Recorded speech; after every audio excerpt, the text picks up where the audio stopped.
Libertad de prensa no es solo poder hablar de lo que uno quiere hablar.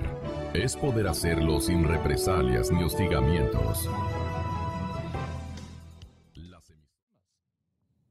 El reglamento, más bien, dice que la Corte Constitucional tiene 20 días de término para dar su dictamen sobre una consulta popular que haya decidido el presidente de la República.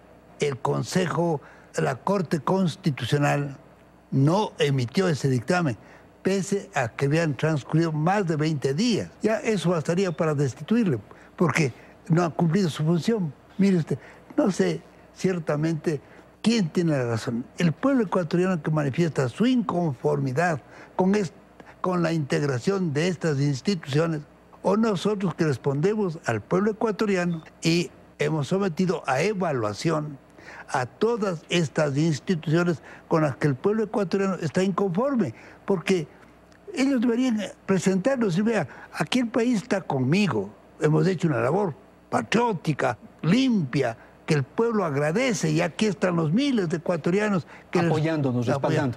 Van a buscar un juez de Balsas. ¿Por qué no presentaron a los jueces de Quito que están más cerca? Tenemos que someterlos al derecho, eso sí.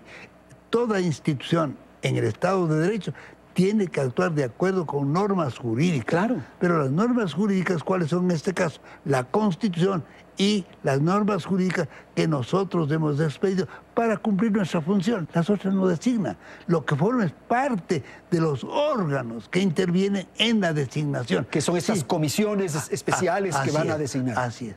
Entonces, si me decían, si yo hubiera entendido, y esto hubiera entendido el país, de que el consejo al que me invitaban era un consejo tan solo para designar superintendentes, yo les habría agradecido. Se van dando, recién estamos empezando un procedimiento de evaluación en el caso de la Corte Constitucional, y si llega a darse la terminación anticipada de funciones, como yo creo desde ya que debería ocurrir, porque las evidencias sobran como para hacer ver que en realidad ninguno de los magistrados individualmente y el pleno en general de los 9 miembros de la Corte superaría la evaluación que está llevando a cabo el Consejo Transitorio.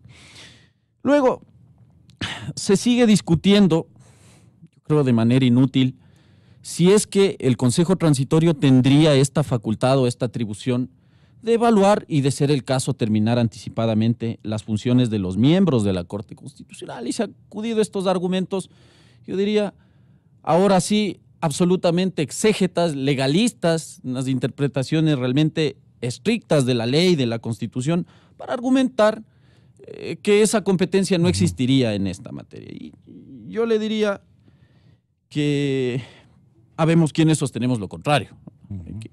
Usted abre la Constitución. ¿Qué sería lo contrario? Lo contrario es señalar que efectivamente el Consejo Transitorio sí tiene suficiente atribución para iniciar este proceso de evaluación.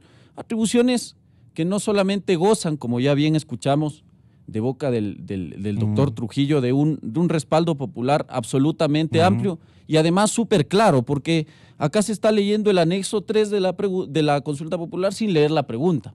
Y cuando uno revisa la pregunta, lo que nos consultaron fue si estamos de acuerdo que haya un consejo transitorio que, 1, evalúe, y 2, de ser el caso, termine anticipadamente las funciones, y aquí es lo importante, de todos, sin excepción, de todos los órganos o funcionarios cuya designación le corresponde. Le corresponde, ahí entramos a la discusión, le corresponde la designación al Consejo de Participación Ciudadana de la Corte Constitucional.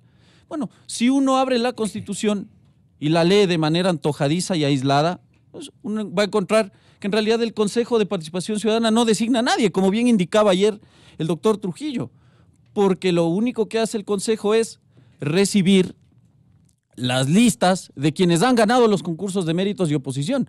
Pero quienes desarrollan estos famosos concursos son finalmente estas comisiones ciudadanas de selección. Entonces, claro, si uno interpreta así la Constitución, pues tiene que no podría evaluar ni terminar el periodo de nadie. Y en el caso puntual de la Corte Constitucional, lo que sí hace el Consejo de Participación Ciudadana es intervenir en la designación de un modo, si usted quiere, indirecto. ¿Y cómo interviene? 1, mandando como parte de la función de transparencia y control social 2 representantes a la comisión de selección y luego, cuando ya se conforme esta comisión, enviando también la lista de candidatos, una de las listas, porque las otras dos listas vienen del Ejecutivo y del Legislativo. Y finalmente, la propia Ley de Garantías Jurisdiccionales y Control Constitucional, curiosamente, extiende este concepto de órgano nominador de la Corte Constitucional, no solamente a ese ente transitorio que se conforma para designar a esta Corte Constitucional, sino que además entiende que órgano nominador es toda autoridad que interviene en la designación de la Corte Constitucional. Consecuencia de aquello, el Consejo sí interviene. Entonces, la primera duda sobre si existiría incompetencia del Consejo para evaluar a la Corte creo que está absolutamente despejada desde la lectura de las propias normas del derecho. Ahora, solamente sí, para concluir, en esta materia, entonces, respecto a la Corte, constitucionalmente existen dos limitaciones. La una, a los miembros de la Corte no se les puede enjuiciar políticamente. ¿Se está acudiendo a la figura del juicio político? No. La segunda prohibición que usted tiene en el 431 de la Constitución es que estos miembros de la Corte Constitucional no podrían ser removidos del cargo por el órgano que los ha designado. Ahora, ¿se está acudiendo al instituto de la remoción? No. Jurídicamente hay que abrir también la ley para salir a dar una declaración. Por eso yo digo, yo respeto la opinión del consejero Zabalaegas, pero no la comparto porque me parece una lectura arbitraria, aislada, antojadiza. El artículo 11 de la LOCEP... ¿Por qué arbitraria? ¿Él le da su formato? Lo que pasa es que él está acomodando al interés que yo creo que él ha venido manifestando desde el inicio de su gestión. Es decir, acá ya muchos sabíamos que él se iba a oponer a la evaluación de la Corte Constitucional. Pero ya le digo, él solo nos está diciendo es que el 208 de la Constitución no le entrega la facultad de designación al Consejo de la Corte Constitucional. Pero como yo le digo, hay otras normas más que hay que revisar.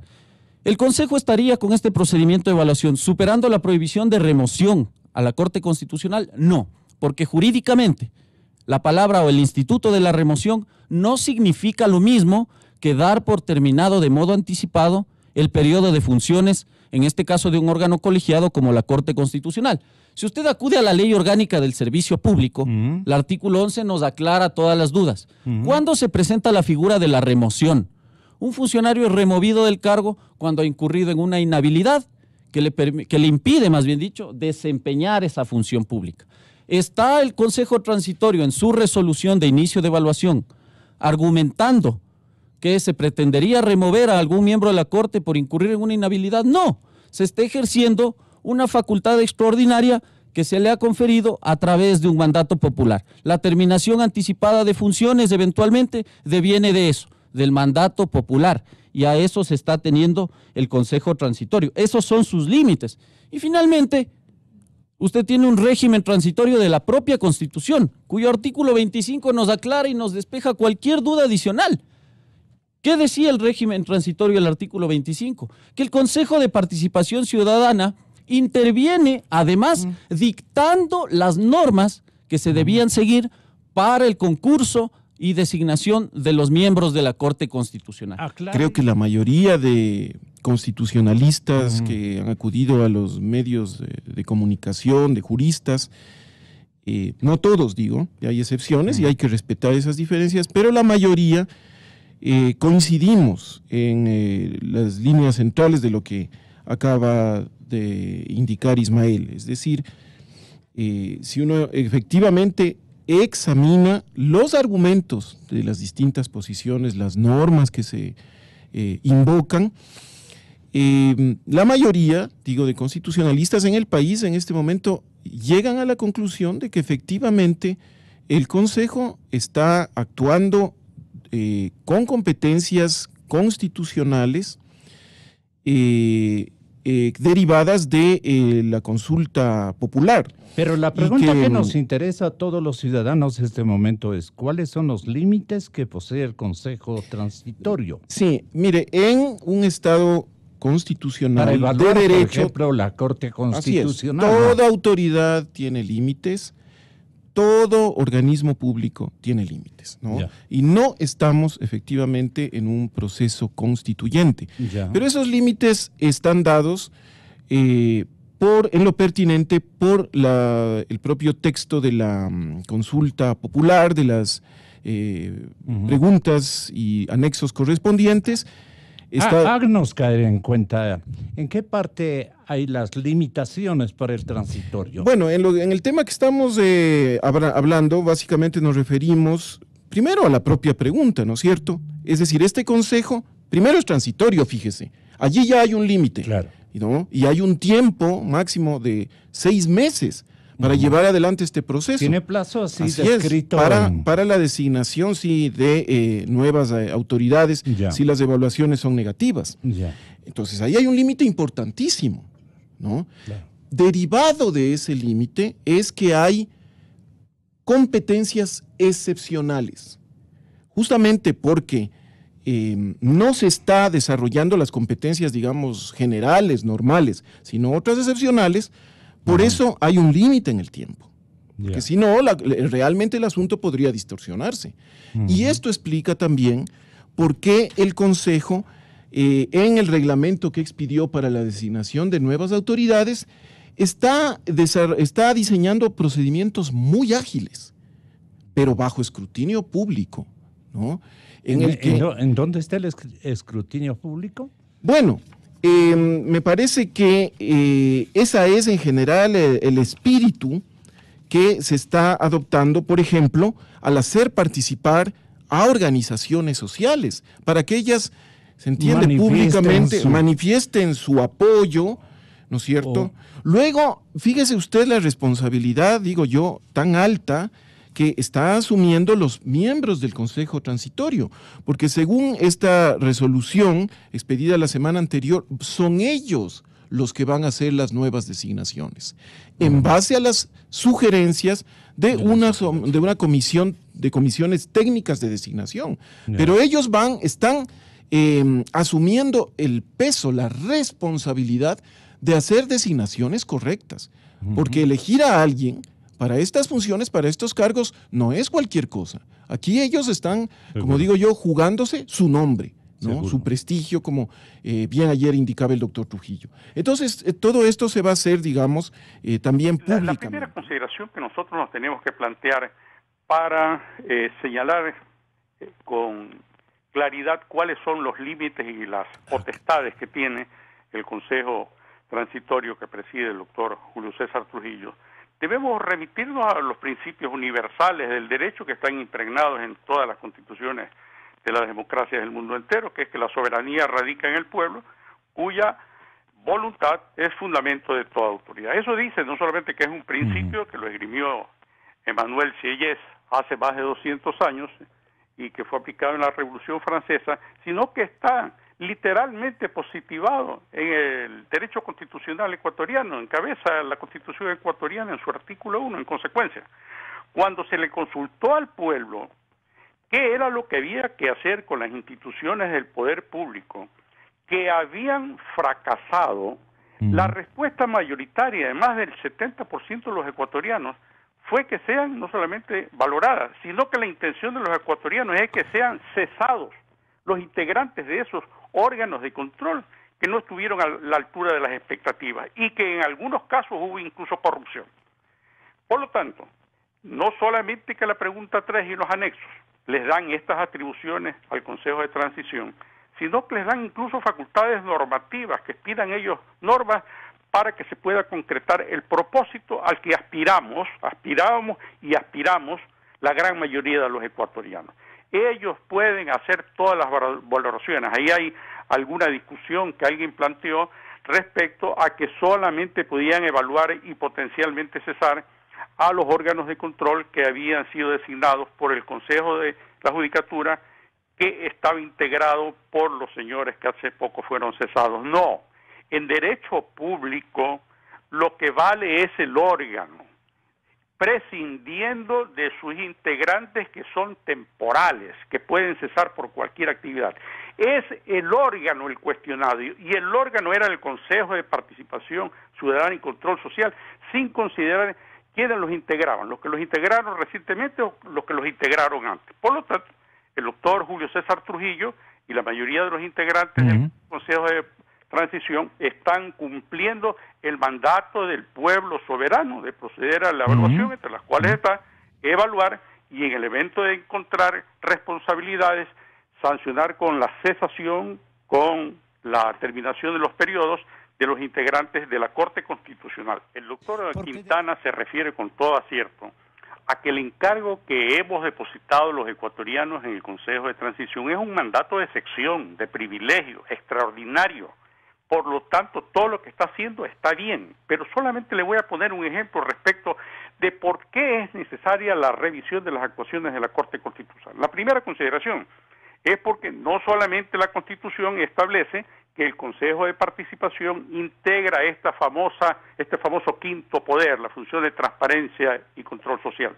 Ese está integrado, y si se lee la Constitución, en términos literales, estamos encontrando que la conformación de este organismo que terminó designando la Corte Constitucional, primero se menciona como sus integrantes al Consejo de Participación. Segunda consideración, la disposición transitoria 25 de la Constitución también establece que será el Consejo de Participación, no solamente el que lleva adelante el proceso para designar a la Corte Constitucional, sino que también puede dictar las normas pertinentes al respecto. Consecuencia, es indubitable de que el Consejo Transitorio, el doctor Trujillo, puede perfectamente, por haber desde allí, desde el Consejo de Partición, emanado el nombramiento de la Corte Constitucional, tiene plenas atribuciones para poder evaluarlo y sancionarlo de ser el caso. La segunda consideración, que ya eso está impregnado en lo que es el deber público, en lo que es la moral pública, lo que debe ser una de las cosas prevalentes en una sociedad, el respeto a la norma. Le voy a poner solamente un caso, Gonzalo.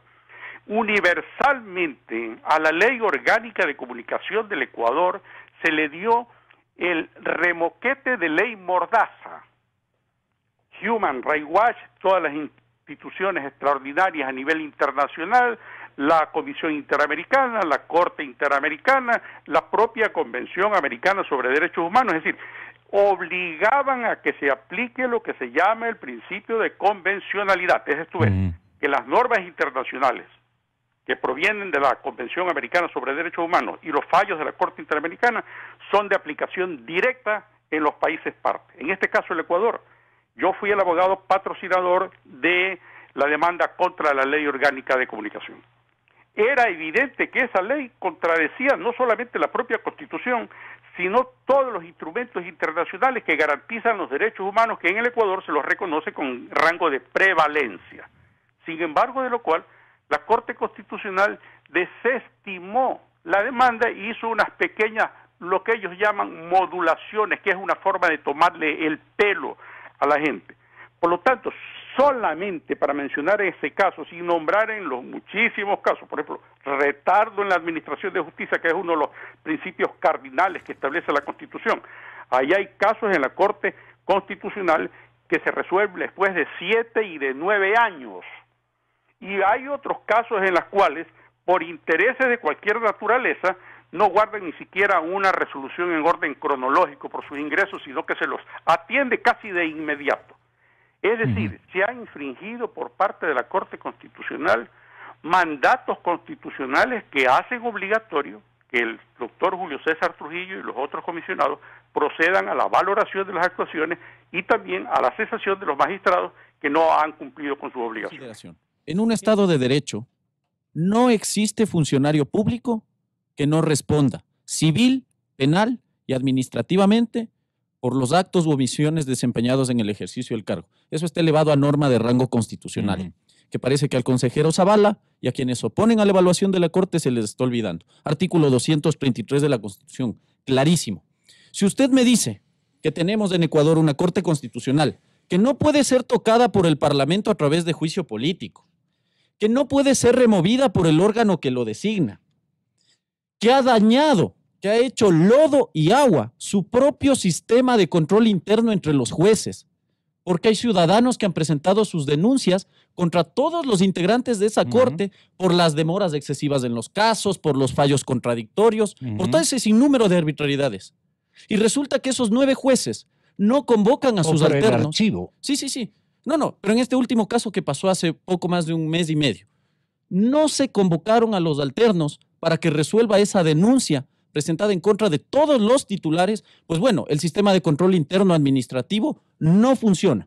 Y si a eso le agregamos el reciente fallo de hace un par de semanas de esta propia Corte, en el caso Cervecería Nacional, en el que ellos, sin ninguna consideración jurídica que permita hacer una distinción de por qué ellos como jueces constitucionales y en general todos los jueces que conocen garantías constitucionales no prevarican. O sea, ellos pueden dictar sus sentencias contra norma expresa, violando lo que les manda hacer o lo que les prohíbe hacer, y no pasa nada, porque no se les puede perseguir penalmente. Entonces, bajo esas consideraciones, uno diría, bueno, entonces para esta gente no hay Estado de Derecho, porque el principio de responsabilidad del funcionario público es uno de esos principios, valga la redundancia, que rige ese Estado de Derecho. Entonces, entender que la Corte no está sometida a ningún control o evaluación sería entender que no vivimos en un Estado de Derecho. Y eso sería vaciar de contenido esta norma constitucional. Vea qué gran cosa que los jueces constitucionales que están llamados a proteger la Constitución no le hacen caso. Luego, lo que ya le decía al inicio, existe una ley de garantías, y vamos, estas son las consideraciones jurídicas nada más. Existe una ley orgánica de garantías jurisdiccionales y control constitucional que, nos guste o no, extiende el concepto de órgano dominador a toda autoridad o funcionario que interviene en la designación de la Corte. Ya lo dijo el doctor Grijalva, ya lo dijo el doctor Herrería, y yo también lo manifesté. El Consejo de Participación Ciudadana, al integrar la función de transparencia y control social, no queda duda alguna de que ha intervenido de modo directo en la designación de la Corte Constitucional. Porque además, vea, ¿dónde se han hecho los concursos? En el Consejo de Participación Ciudadana. ¿Con qué presupuesto? Con el del Consejo. ¿Quién ha dictado las normas del concurso conforme al artículo 25 del régimen transitorio de la Constitución? El Consejo de Participación Ciudadana. Entonces, que haya gente que venga a decir que no hay base jurídica para evaluar a la Corte Constitucional, me parece que es, por eso le dije, acudir a interpretaciones y lecturas arbitrarias, aisladas y antojadizas.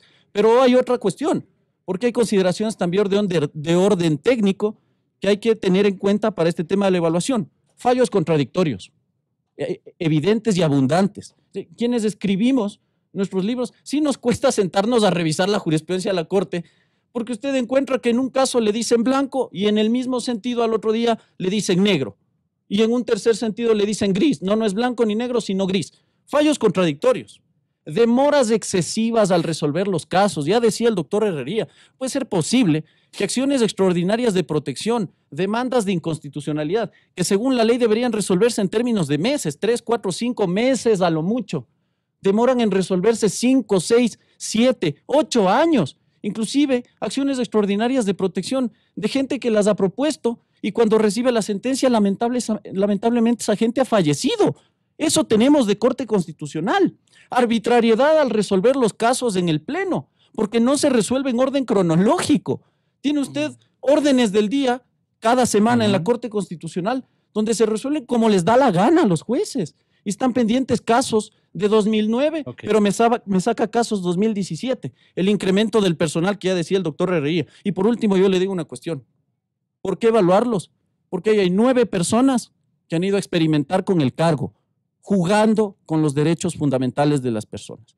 Creo que con eso, si no estamos claros por qué hay que evaluar a esta gente, entonces ya no nos queda de otra. El comercio, hace un poco más de un mes, nos entregaba un dato que a mí me causó estupor, porque uno decía, hay una demora en despacho de los casos y hay casos represados, pero que el comercio nos entregue un dato, que entre el periodo 2012 a fines de 2017 existirían alrededor de 12,000 casos pendientes de resolver.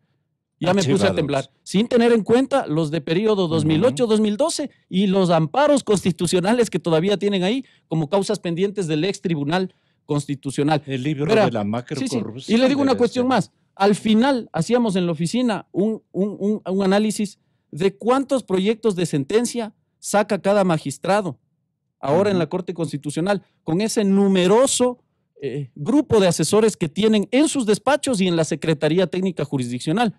Cuestión que no tenía el ex Tribunal Constitucional, como bien anotaba el doctor Herrería, donde habían 9 y hasta 10 asesores para todo el tribunal. ¿Cuál es el número? Es un proyecto de sentencia por semana, por juez. Eso es vergonzoso. Para eso estamos pagando sueldos, perdóneme, jurídica, y en la práctica hay que evaluar a la Corte. Viendo de este lado de la academia, doctor Agustín, usted, ¿a quién o a cuál fiscal de los que han pasado indiciaría como el mayor recopilador o el mayor archivador de causas que en el número que en el quinquenio han ocurrido. Deben haber unos armarios gigantescos, ya no se usan los armarios, pero digo, en los computadores deben haber memorias gigantescas de las cosas que están guardaditas y que pueden ser, ¿qué respaldo puede tener ese archivo? Me refiero al archivo de tantos miles de casos que este momento deben estar, así como suena, archivados, Bueno, y que refieren a temas específicos de corrupción. por eso es la negativa de algunas autoridades a la evaluación, pues. Esa es la verdadera razón. No es que estos supuestos límites al Consejo, no es que el doctor Trujillo de repente es nuestro César. La verdadera razón de negarse a la evaluación, y fíjese ya el caso del defensor del pueblo, otras autoridades han renunciado. Veamos qué hace la Corte, porque la Corte, recordemos, este momento envió la petición a la Asamblea y al presidente para que envíe las ternas para su renovación parcial. ¿No? Es decir, como que nada sucediera, como que todo estuviera nadie me evalúa, totalmente normal. Y sigamos nomás haciendo lo que queremos. Ahí yo creo que el presidente debe responder diciendo, mire, ustedes están bajo evaluación, eso no procede. Ahora el proceso de remoción va a ser distinto. Pero bueno, en particular en materia... ¿Está decidido el presidente de la República a poner orden en esta circunstancia? ¿Cuál es el pálpito que ustedes tienen? Yo veo muy bien la relación. Hay una gran diferencia. Se hacen muchas comparaciones con lo que pasó el 2011. Yo veo grandes diferencias. Porque en el 2011, ¿no es cierto?, a partir de la consulta popular, se estableció un consejo transitorio que era una especie de instrumento, de brazo del Ejecutivo. Fíjese ahora qué distinto. Ahora, ¿qué han declarado ellos? Nosotros no somos oposición, pero nosotros no somos obedientes al Ejecutivo. Y yo veo que efectivamente en la manera como van actuando, ¿no es cierto?, mantienen esa independencia. Lo han hecho incluso respecto a la Asamblea, ¿no? O sea, cuando la Asamblea amenazó con juicio político, allí algunos asambleístas, no se sabe por qué intereses, se sumaron a esas amenazas, el Consejo Transitorio, pues, reaccionó con altura, ¿no?, defendiendo sus competencias. Es decir, es un asunto totalmente distinto. Y yo tengo la seguridad por las personas que están allí, ¿no?, por las personas que yo diría incluso quienes han expresado o quien ha expresado últimamente un desacuerdo.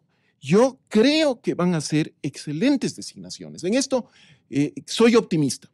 Creo que vamos hacia un país con una mejor Corte Constitucional y ¿no?, con mejores autoridades. Sí, sí. Yo creo que se van a animar vamos a mejorar. Viendo determinados ejemplos. Van a animarse otras corrientes, otros actores. Vamos a mejorar y mire, y también vamos a aprender algo. La revolución cualitativa va a ser esto, ¿no? Pero hay algo importante que tiene que aprender el país a raíz de esta experiencia. Usar, recurrir a las personas adecuadas para que desempeñen estas funciones, ¿no? Hay personas que tienen el conocimiento, que tienen la honestidad, que tienen la experiencia, que tienen la voluntad de desempeñar bien esas funciones. Y esto fue también una grave deficiencia en los gobiernos de Correa. Recurrir, ¿no es cierto?, a los obedientes. Recurrir a quienes se someten. Así no tengan... sean mediocres. No, eso no importaba en absoluto. Y es un problema incluso a veces en la sociedad ecuatoriana, ¿no? Entonces, este va a ser un paso adelante, creo yo, seleccionar gente adecuada, y eso no es el único elemento, pero sí puede ayudar a reestructurar, a mejorar todas y cada una de estas instituciones.